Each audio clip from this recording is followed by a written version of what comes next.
Why is it that we're constantly pushed to do more, be more, and work harder, yet we feel more drained than ever? Have you ever wondered if all that hustle is actually worth it?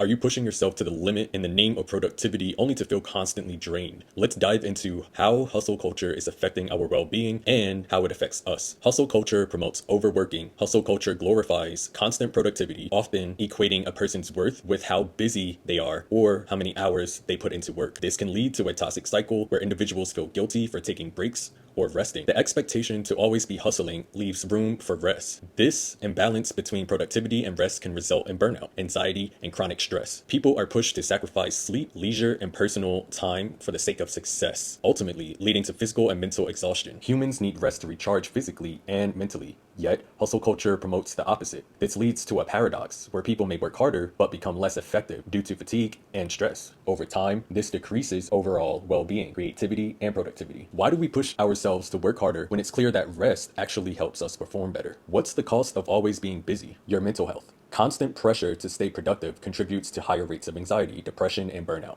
This is especially prevalent among young professionals and students who feel the need to prove themselves in a competitive world. Studies have shown that Gen Z and millennials are the most affected by hustle culture due to social media pressures and the gig economy. In high-pressure places like Silicon Valley and New York City, people are working over 48 hours a week. In areas like Silicon Valley, New York City, and Tokyo, high living costs and fierce competition lead employees to work long hours, resulting in health issues like stress-induced hypertension and chronic fatigue. In South Korea, a country known for its rigorous work culture, the government had to step in with laws to reduce working hours due to widespread burnout among employees. But the pressure to be productive remains, especially in corporate environments. On the flip side, countries like Sweden, Norway, and Denmark have a strong focus on work-life balance, shorter work weeks, and guess what? They report higher happiness levels. Why aren't we adopting that model? In Denmark, full-time employees are guaranteed 5 weeks of vacation time, regardless of their position or field of work. To put that in perspective, the average American worker with 5 years of experience is given 15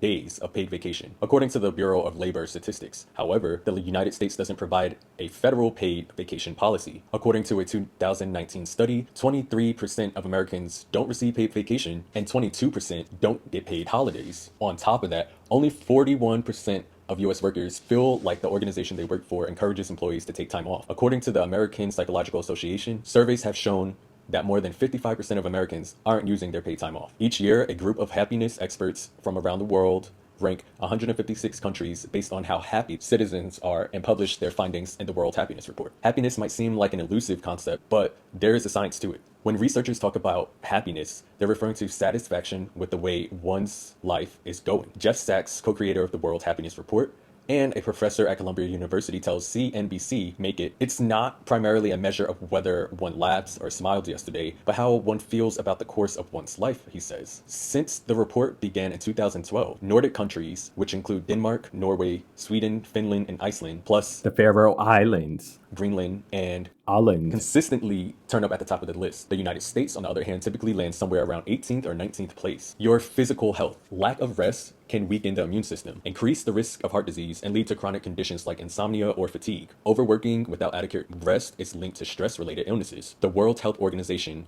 WHO, has classified burnout as an occupational phenomenon and highlights how chronic workplace stress is not effectively managed, especially in countries like the US, where hustle culture is deeply ingrained. Long working hours led to 745,000 deaths from stroke and ischemic heart disease in 2016, a 29% increase since the year 2000, according to the latest estimates by WHO and the International Labor Organization published in Environment International. Working 55 hours or more per week is a serious health hazard, added Dr. Maria Neira, director in the Department of Environmental Climate Change and Health at the World Health Organization. It's time that we all, governments, employers, and employees, wake up to the fact that long working hours can lead to premature death. Governments, employers, and workers can take the following actions to protect workers' health. Governments can introduce, implement, and enforce laws, regulations, and policies that ban mandatory overtime and ensure maximum limits on working time. Bipartite. Or collective bargaining agreements between employers and workers' associations can arrange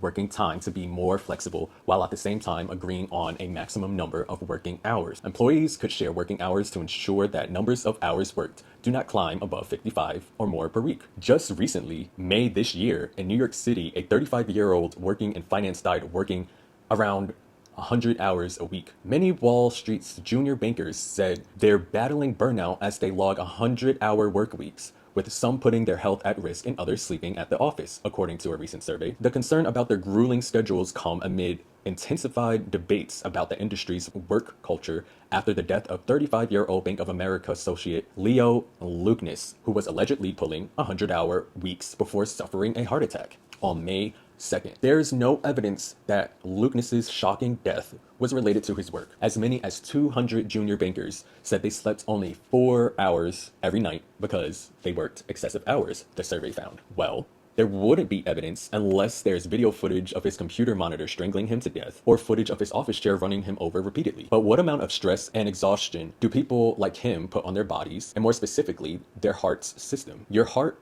is your body's engine. So imagine you're running your vehicle's engine continuously, pulling a tow load constantly with no maintenance, no oil changes, and part changes. Eventually, you would think it would break down, right? Unfortunately, at this time, we can't go to a body shop and purchase a new heart. So it's best we take care of the one we have by resting. Social isolation. I'm sure you've noticed already, but people engrossed in hustle culture often neglect their personal relationships. This can result in loneliness and social disconnection, which are detrimental to mental health. When was the last time you truly connected with friends or family without thinking about your to-do list? So overall, while hustle culture may lead to what you think of as short-term gains, the long-term consequences often include burnout, poor health, and in worst cases, death, and reduced overall life satisfaction. A shift toward valuing rest and well-being, as seen in some European countries, can serve as a healthier model, demonstrating that sustainable productivity is possible when people are given the time to rest and recharge. It's clear that the constant push to hustle is not sustainable. Are you ready to shift your mindset? Maybe it's time to rethink what success looks like. Prioritizing rest doesn't mean you're lazy. It means you're investing in your well-being. Let's learn from those who've already found a better balance. What are you doing today to ensure you're not just surviving, but actually thriving?